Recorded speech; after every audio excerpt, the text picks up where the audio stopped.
Hi, my name is Saran Kumar, Chartered Accountant from Hyderabad. As part of my knowledge sharing, I decided to release some short videos, maybe 1 minute or 2 minutes, on bank branch statutory audit. First is first. In this first video, I would like to talk on the objective of the bank branch stat audit.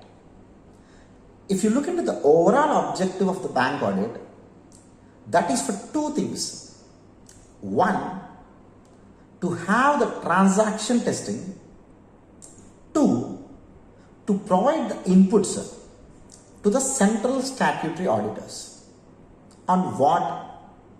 On efficiency of implementation of various policies and regulatory requirements.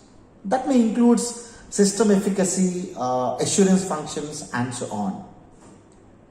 When it comes to the transaction testing, I divide the transaction testing into two parts again. Above the threshold, below the threshold. But what is the threshold?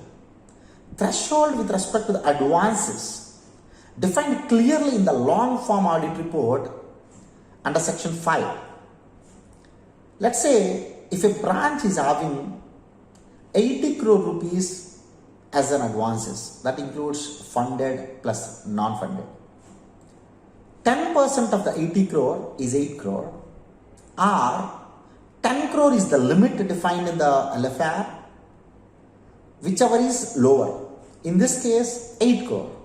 So the threshold for the loans in this case is 8 crore. So above the 8 crore, all the advances, you must need to do the transaction audit. But what about the accounts below 8 crore? For those accounts, you must need to look into the system and process, and you must need to comment upon. Of course, even below the threshold, if you want to look into the entire transaction, you can look into the same and you can comment upon. But the expectation from the RBI in case of above threshold is the entire transaction audit. Below the threshold is the system and process audit. See you in the next video.